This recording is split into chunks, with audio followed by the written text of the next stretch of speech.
Hello, everyone, and welcome back to another episode of the 8-Bit Adventures podcast.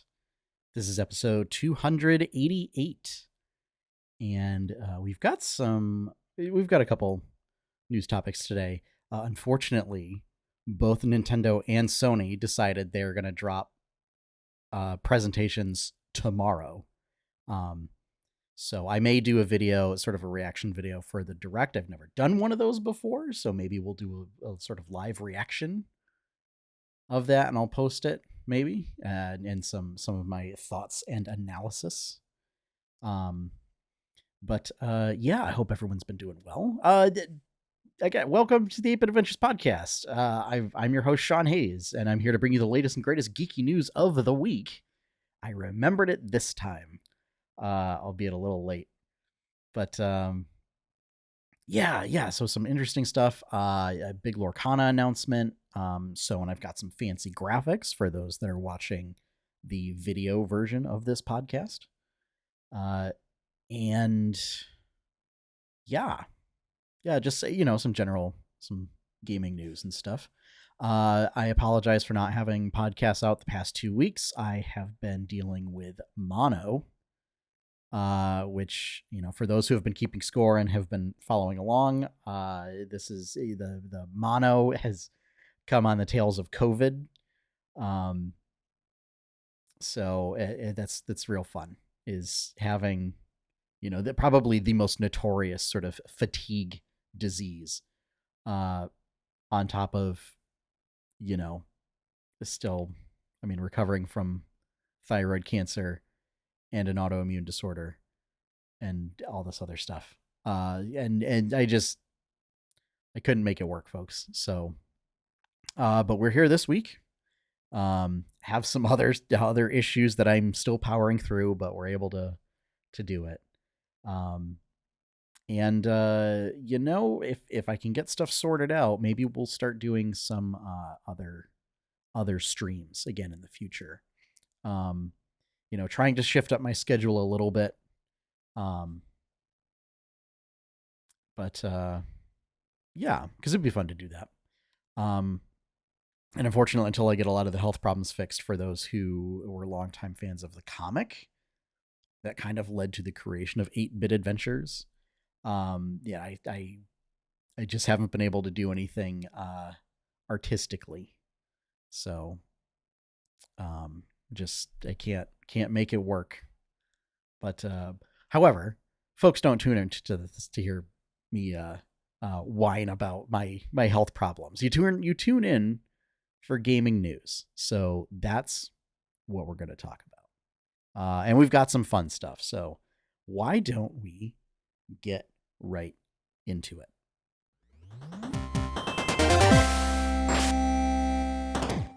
All right, so let's get our topics up here. Okay. First up, Gearbox Entertainment. Reuters reports that Embracer is exploring options to sell the Borderlands developer and supposedly has a few interested parties. Both the Verge and Polygon sort of add on to this report that the deal is likely to help Embracer stabilize after going on a spending spree to just acquire all sorts of studios, including, I believe, I can't remember if it was Eidos or Crystal Dynamics. Basically, they acquired the Tomb Raider franchise on studios and licensing. They also spent a bunch of big money to acquire, I believe it's Middle Earth Entertainment, to get all the Lord of the Rings licenses.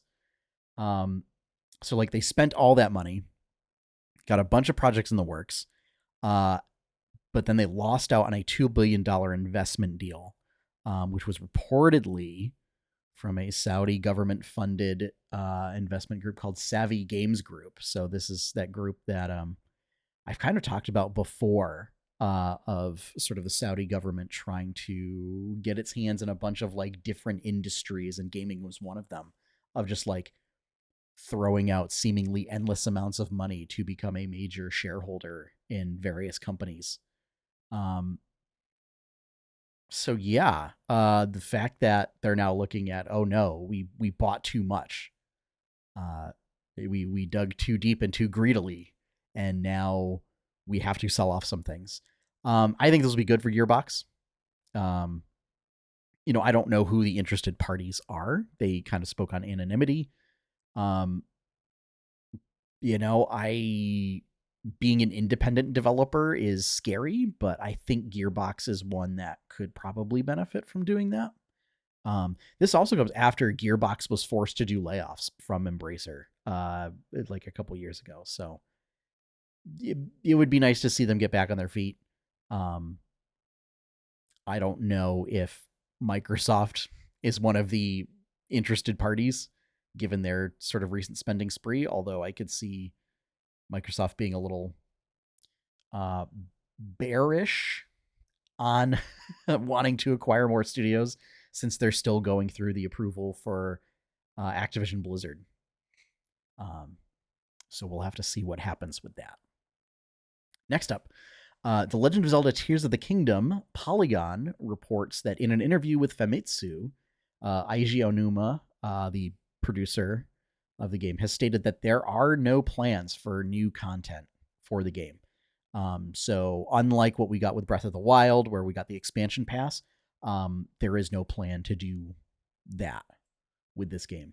And also stated that the team is looking forward to the, quote, next fun experience to work on, end quote. So it seems like they're kind of done.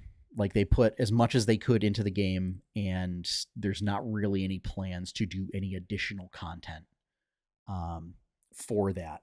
And whether they get moved on to the next Zelda project or something different, they're just looking forward to the next fun experience. I believe Onuma's also said that for whatever the next Zelda game becomes, it's unlikely that they're going to return to this version of Hyrule.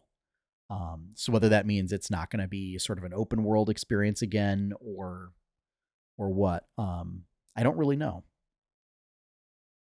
I think it would be really interesting to get them to do, like, in terms of scope of the world, something a little more like Skyrim-esque, which is what they kind of tried to do with Breath of the Wild. But I feel like maybe in terms of scale, of even just like the landscape, make it a little more populated, maybe, and maybe some more interesting side quests that matter. I think, but we'll see. Looking forward to seeing what the Zelda team is going to be working on next, regardless of whether it's a Zelda project or not. Okay, next up, Lorcana. This is the one I'm most excited to talk about this week. So IGN reports that Rise of the Floodborn has been revealed as the next set. So this is sort of the chapter 2, quote unquote, and along with spoilers of several cards, which I have those images, and I'm going to talk about each of them and sort of my take on them.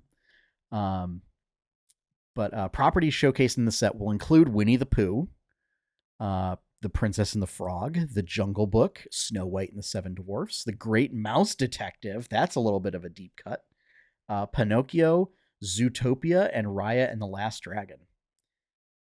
This set will introduce the new mechanic called Resist, which is basically like armor. It's just straight up damage reduction. And the story for the set hints that King Triton's trident, say that 3 times fast, and Ursula have something to do with the incident that caused the creation of the Floodborn. So the story around Lorcana is like magical ink. And the characters are known as glimmers, are sort of like echoes from the ink. And there was some sort of event that caused like a great flood of ink that certain characters became infused with this like mixture of ink and became sort of supercharged versions of themselves. And this is noted in cards that are denoted as Floodborn, in which they are able to be upgraded. They are the only cards that have a mechanic called shift, where you can pay a reduced cost to replace an existing character of that type in play. So like you might have like a genie card in play, and then there's a Floodborn genie, where if you play him on top of your existing genie, you can play him for less. And they're meant to be sort of like essentially like an alternate universe type thing, where something's very different about the character. Like maybe they succeeded. There's a Hades where he became king of Olympus, or I'm trying to think of any other Floodborn stuff, and I'm drawing a blank. But essentially, it's stuff like that. Or there's one for Jasmine where she's Queen of Agrabah. So things where like something plays out very differently in the story, and they're usually like a bit more powerful too. But yeah, so that Triton and Ursula have something to do with this incident. And what's interesting is that there are some astute folks who have pointed out that 2 of the cards in the Chapter 1 set allude to this. And I'm going to put them up on screen here. And that's a Mickey Mouse card called Mickey Mouse Detective and the Duke of Wesselton, where both of them are like inspecting sort of purple seaweed that's covered in ink. And purple seaweed is sort of Ursula's MO. And so in the art sort of like hints at like investigating what went on with this incident. Like that's cool. I love stuff like that, and I love stuff like that like from Magic.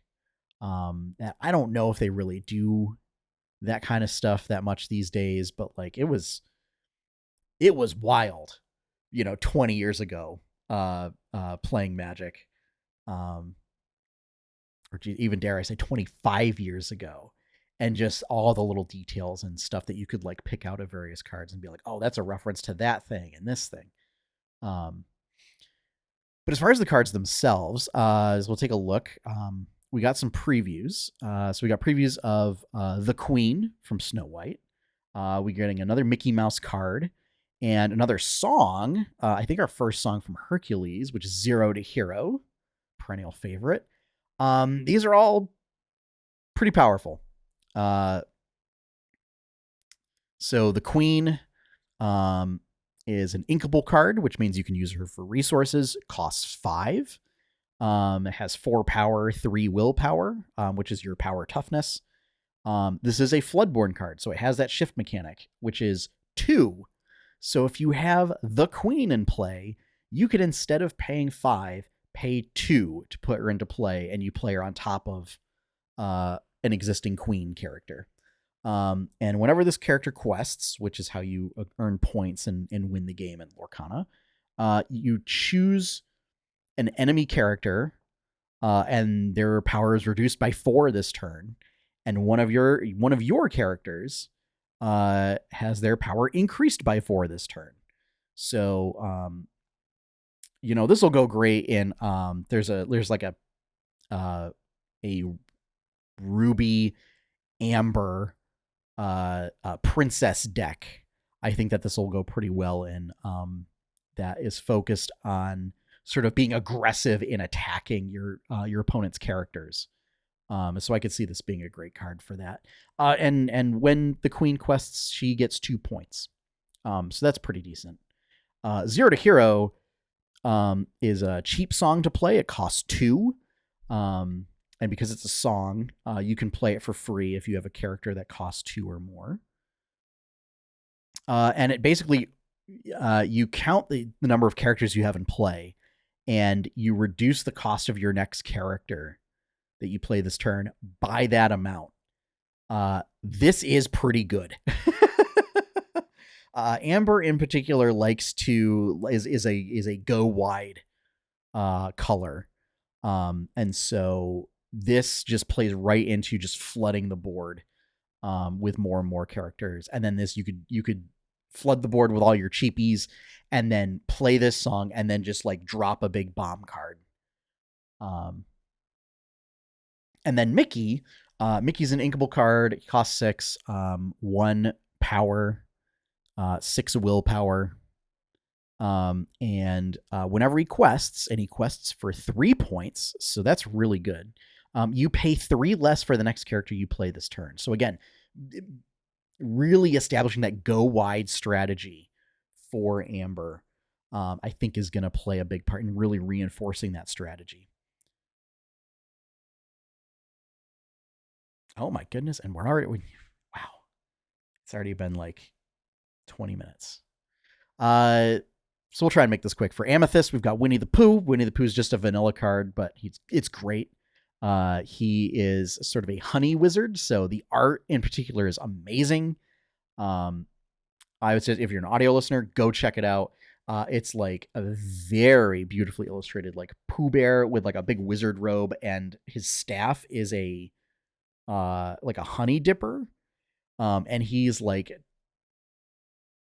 sitting on top of a floating beehive with honey sort of swirling all around him. And he's just a 5/5, 4/5 that quests for 2. No special abilities. And the Sorcerer's Spellbook, which is an item for Amethyst where you can exert it, which is this game's version of tapping, to gain a point.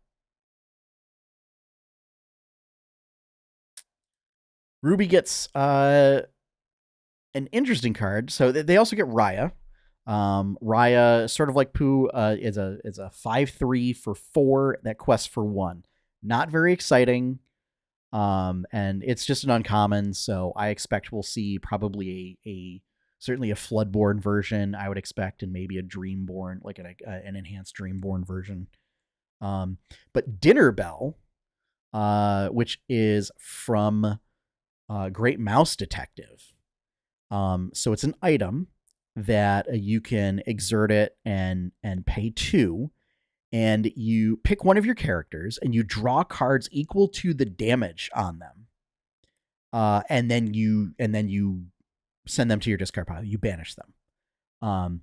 This is super interesting, and I've been waiting to see if they're going to do card draw for all of the colors that has sort of an interesting twist on it, like they do for Magic, where green now has card draw that is based on your creatures, and like white sort of gets card draw that is symmetrical with opponents. And like red doesn't get card draw, but it's you like reveal cards from the top of your deck and you get to play them this turn, but if you don't, they're like just removed from the game.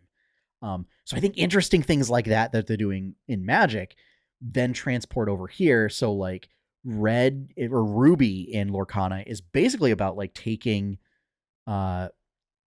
your characters and running them into opposing characters to sort of control the board. And so having card draw based on that, I think is really interesting. Amber kind of has some card draw in like having cheapy creatures out or healing. Purple just has straight up card draw. Blue has sort of weird card draw, and it's like you look at like the top 2 like the top several cards of your deck, and then like you pick one and you put the rest on the bottom. And steel is just looting. Like it there is no like straight up card draw. It's just straight looting the entire time, which I think is fun. So for Emerald and Sapphire, we have Belle and Gaston. So these are both Floodborn cards. So there's a sort of alternate universe takes or whatever. So in this one, Belle is a ranger. Love it already. And she's sort of a souped up version of Flynn Rider, where Flynn in chapter 1 is he's a very powerful questing card early game. And when somebody tries to attack him, that player has to discard a card. So Belle does the same thing, but they have to discard all the cards in their hand. So that's really powerful. And Gaston becomes an intellectual powerhouse. And that's great. And like when when you play him, you draw a card. And then he also quests for a lot. So I'm super excited. I love both these cards. I think they're fantastic. Like Gaston having card draw is just awesome. I'm waiting to see if they have other Gastons, because right now there's only one, and he's in Ruby. And it does not mesh well. He's like he can't quest. Like he can't score you points. All he does is you just run him into enemy characters. And then for Steel, we've got Cinderella and Tiana. So Cinderella is a Floodborn where she becomes a knight. And she has the ability of whenever you play a song, which is a type of action card, this character may challenge ready characters this turn. So normally, if a character is ready or untapped, if you will, like they can't be attacked. So this is like really honing in on a sort of there's currently an archetype called Steel Song where you play Steel, and it's usually Amber, and you play a lot of songs and like get some sort of synergy with your princesses and everything. This sort of reinforces that, and has resist +2. So damage dealt to this character is reduced by 2. So this means she just ignores a lot of cheapy, like low cost characters. Tiana also has resist +2. And while this character is exerted and you have no cards in hand, which happens a lot with Steel, opponents can't play actions. So fantastic tech against sort of Emerald and Ruby that really go for a lot of like action playing. But even like it can also prevent your opponents from playing songs. And ever ubiquitous like card draw effects that like Amethyst has. So for those who are not familiar with Lorcana, probably just went completely over your heads, but I hope just a little preview shows like some of what is coming. So I'm very excited. I'm fortunate enough where I was able to get enough cards, so I was able to complete a set of chapter 1, and then like also have enough other cards to build a bunch of decks. So very fortunate. There's a lot of folks who are not in that position at all. My hope is chapter 2, they definitely have more or places like put sort of purchasing limits in play to kind of counteract a lot of the complaints. Because it seems like a lot of places are trying to instead inflate the prices on things. And like, while that is a version of sort of demand control, it's not the greatest one. Our local game store, Mana Crypt, they put in purchase limits for things. You can only get standard decks if it's during a play event, and you can only get 1. You can only get 10 booster packs. Per day, and only 20 per household per day, so that you can't, like if you have kids that are old enough, you can't have like, you and your 3 kids go in and buy 40 packs and just wipe out the store. And stuff was clipped, in an effort to curb folks who are looking at just reselling things. Or buying packs and then immediately turning around and reselling them for a jacked up price. So to encourage folks to open packs to then play. So my hope is more places do that kind of stuff. And that is arriving in either October or November. I think hang on. I'm going to check. Hold on. Speaking of Mana Crypt, this was posted in their Discord of when That stuff is coming. It is coming at some point. Oh, I guess it wasn't posted there. No, here it is. Local game store release will be on November 17th, and wide release. So that's your big box store is GameStop on December 1st. So kind of trying to time it with the holiday season. So yeah. All right. Gonna get through this other stuff really quick. Try to.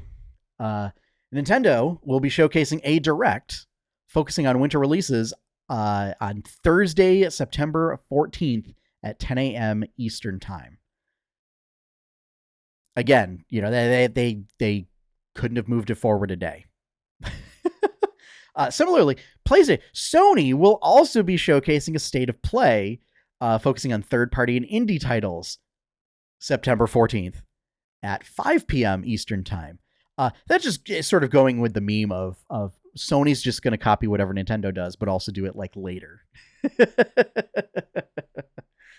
So, I may check out both. I will definitely, try and do a reaction video for the direct. I may not do it for the state of play, but be interesting. I think it would be interesting for me being a little bit of a Nintendo fanboy. But to see my thought, a little bit measured at this point because I'm old and tired. But just thoughts and analysis in real time. So, next up, The Sims 5. IGN reports that The Sims 5 will be free to download, according to EA. The game will apparently coexist alongside The Sims 4. It's, for whatever reason, not going to replace it. But I think we'll see how well EA sticks to that. And will include both free updates for things that they deem are, like kind of basic and core enough that all players should benefit from it, as well as DLC packs, like purchasable packs, and expansions and stuff for, things that they feel like build upon that and they want you to pay for. This should surprise no one. The title is still in early development. Now, perhaps the second biggest or the biggest news of the past week, reported by IGN and Polygon, Unity revealed a new pricing structure that it's sort of being dubbed the Unity Runtime fee. Unity's fee structure. Sorry, reading my notes and like I wrote that one first, like early this morning, and I was like half asleep. So their original plan that they announced was to charge developers a flat fee every time a game made with Unity is installed after reaching a certain threshold, as opposed to a rev share model used by Unreal Engine. So Unreal Engine is 5% of your sales after you make $1 million in sales, I believe. So I say original fee structure because they have since walked back several points after just universal complaints from the development community. So the lowest tier, Unity Personal or Unity Plus, would require a 20-cent fee for every install after reaching $200,000 in revenue over the past 12 months and 200,000 life-to-date installs. So, and then Unity confirmed in an interview with Axios that deleting and reinstalling a title counts as a separate install. Much in the same way that if you buy it once from Steam and then you install it on your Steam Deck, your laptop, and your desktop, that's 3 separate installs. This is terrible. This is no doubt the brainchild of their CEO, who used to be the EA CEO. So we're gonna leave that factoid there. But yeah, no, this is terrible. They had to walk, and quote unquote stipulate that charity bundles would not be affected. That Microsoft would be paying this fee for games that are released on Game Pass. And like, if you release a demo, as long as the demo is not the full game, then it would not trip this or whatever. But it's using some sort of security thing in Unity that detects like when it's installed. So it's the fact that like if you uninstall something from your machine and then reinstall it later, and let's say you do that a couple times because like you have limited hard drive space, each of those installs, it's installs, not sales, each of those installations would cost the original developer 20 cents. Now, some developers have pointed out if you make a free-to-play game, that your goal is to, you release it free to play and then you survive on, let's say you do an ethical Path of Exile model where it's all cosmetics and stuff, and maybe some quality of life features, but the game is out, it's free, and then it's actually like cosmetics and stuff like that. And I think one developer pointed out, like, you do a game like this, you get 3 million downloads, and you make the 200,000 in revenue. You are now going to get charged that 20 cents for 2.8 million installs. And it's something so that you now owe Unity like $560,000. So you actually lost like $300,000, like over $300,000 on your game. That got 3 million installs and, made you money. Or that should make you money. So this is terrible. A lot of indie devs are now panicking, are telling people like, don't install my game. Like, if you want to buy it, go ahead, but like, don't install it, please. And it would also be retroactive, is the other thing. So now, like, suddenly, developers that released games like years ago are going to be hit with new fees. And a couple people point out, like, I guess apparently there were lifetime licenses to prevent this sort of thing that this will now be applied to. So it's like, also, I expect there may be a lawsuit going into this, like, unless they completely walk it back. Like, I'm sure, even just based on if you paid for a lifetime license, so that it's supposed to be a one-time fee, that adding in fees after the fact, like, unless they slipped it into the contract somewhere, like, that should render it null and void. So I expect maybe there to be a shift from Unity to Unreal Engine in the future. And if you're an indie dev, take note and watch out.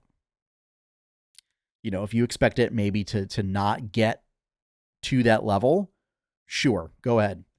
But if you I mean, the goal obviously is to have your game like be really good and to like a lot of people play it. So, if it's something that you want for it to like blow up and go viral and everything, you may want to look at a different game engine than Unity. Which, it's terrible that this is happening, because a lot of people are using it because it had a really nice sort of low barrier to entry, and a lot of devs were able to like wrap their head around it, and the pricing structure was pretty good to make it competitive with Unreal Engine. And now it's just like a really terrible cash grab.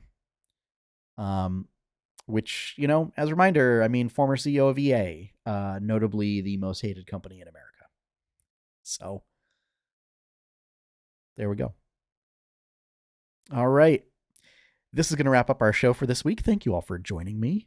If you'd like to learn more about 8-Bit Adventures, you can check out the website, 8bitadventures.com. That's the number 8bitadventures.com. Over there, you can find, my comic. You can find episodes of this podcast. Some episodes of other podcasts like Berkshire Bites that my wife and I did for a while. And if you'd like to help support that content, the best way to do that is to become a patron at patreon.com/8bitadventures. I would like to give a big shout out and thank you to all of the current patrons. Thank you for your continued support. You can also support this podcast by, if you're an audio listener, rating it 5 stars on the Apple Podcasts app. Because I guess it's no longer in iTunes. I don't know how it works anymore. But giving it 5 stars, 5-star review.